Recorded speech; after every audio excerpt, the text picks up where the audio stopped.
The subject is the process of making pins continuously on a bulk assembly line for Ball Pins Incorporated. The purpose is to find the best process for making the pins from the raw materials all the way to finished shipped products by observing their assembly floor and finding the muda or waste within the current process. The problem statement for what we are doing is to optimize pin output while simultaneously reducing labor and material costs. On the elemental level, our system definition consists of time, parts, materials, labor, machinery, and finance in terms of hourly wage. We define controllable parameters to be timed by how you spend it, but not the specific speed of each worker. Part output, materials, labor when hired, but not no-shows, and quality of products. We also define uncontrollable parameters as scheduled maintenance and worker absences. The undesirable impacts of the inefficiencies in the system cause cost decline. We waste money on materials, bad parts are taken to assembly, we produce way too much excess and spend more money than we need to on product. There's a lack of quality, and in the end, all of our customers are charged more and are unhappy. The objective of the project is to study the standard method of pin assembly and incorporate it into a bulk assembly line by taking time studies, measuring thermalics, and reducing non-value added motion. Scope is the assembly floor, and the limitation is that we are not involved in the raw materials processing, and we take what we are given from the assembly. Weeks of data are not provided, but the scope is wide enough to produce an extra profit for the company on some level.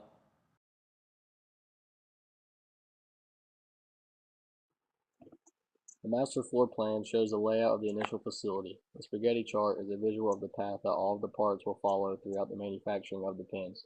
They initially start in the 7 storage bins and follow the arrows to each station, through the stations, and onto the conveyor belt to the packer, then finally reaching the shipping station.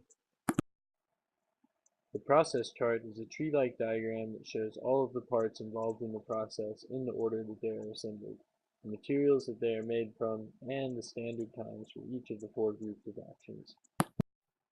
The operations chart shows each step from raw materials to the finished product, including handling, delays, and what type of action the material undergoes, whether it be a process, inspection, or operation. Through a left-hand, right-hand, third leg analysis, we are able to optimize the efficiency of every movement performed at the workbench. It prevents wasted motion by the hands and focuses the very basic aspect of assembly to a refined point, maximizing potential of the assembly.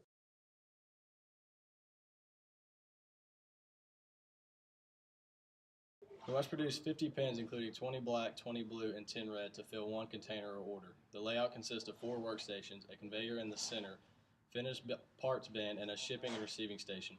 The workers within the assembly process have no control over the materials coming in, such as the moldings, trims, pad printing, ink cartridges, and spring welding. The finished materials make their way into the 7 storage bins. 3 workers are assembling the 3 different colored pins at stations 1, 2, and 3. Station 1 is the slowest timed individual because they only assembled the 10 red pins. The 2 quickest assemblers will assemble blue or black at station 2 or 3 since they assembled 20 apiece.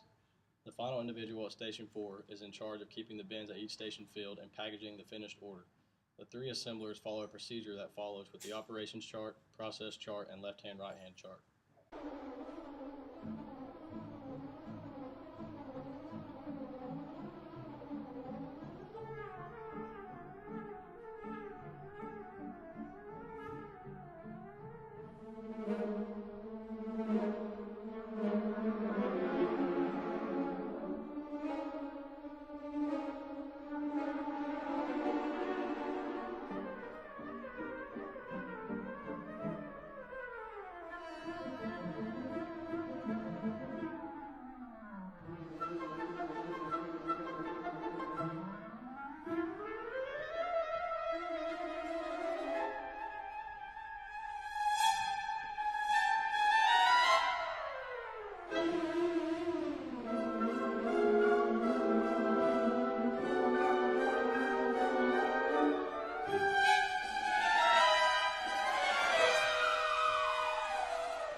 In the first situation, the problem was that the factory operated on a fixed production plan, with the goal to produce 3,000 pins every shift.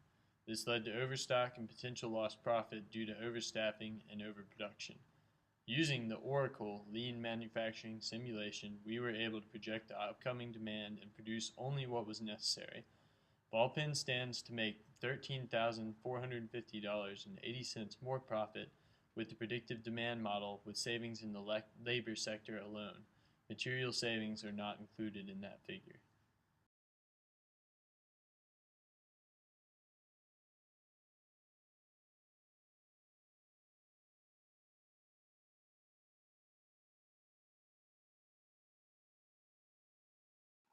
After working intimately with the ball pinch process, we have found several areas of potential improvement. First of all, after performing a standard procedure, we discovered that our standard time fell as we did more tests. We believe that more training could reduce the process time and save ball pins labor money. Two-way ANOVA test after training everyone can be used to determine who the best assemblers are, and they can be assigned heavier workloads. This further streamlines the process. We have developed a very good and functional workstation, but there is always room for improvement. The cases used to hold parts are somewhat prone to popping off and spilling everywhere, and the springs are hard to reload with the current Kanban and storage method. We used a Gantt chart to split up the standard pin making process into measurable sections. Ball pens could extend our contract to the part production sector, and we would apply the Gantt chart to find more time savers. We believe that the conveyor is unnecessary in this facility, and the space would better suit inventory bins and a table where finished pens are placed. The packer position's utilization is low, so they have time to make more walking trips to pick up pens and restock the assemblers. The conveyor would be sold, and ball pens will save electricity and maintenance costs. The following charts show our suggestions for improvements: the operations chart, the process chart, and the left-hand right-hand chart. Managers could implement running performance ratings that would directly correlate with the workers' pay incentives, further reducing process time. In conclusion, through the use of multiple time analysis techniques, along with the addition of modified workstation and the development of a standard method of pin assembly, we believe we have optimized the ball pens production to a new height. And with the input we have provided and suggestions for further improvement, including adding a system of Kanban cards to prevent restocking supplies from becoming a chief waste of time, and improving workstation arrangement to optimize hand placement during assembly, ball pens will eventually become a highly optimized, streamlined pin-making company.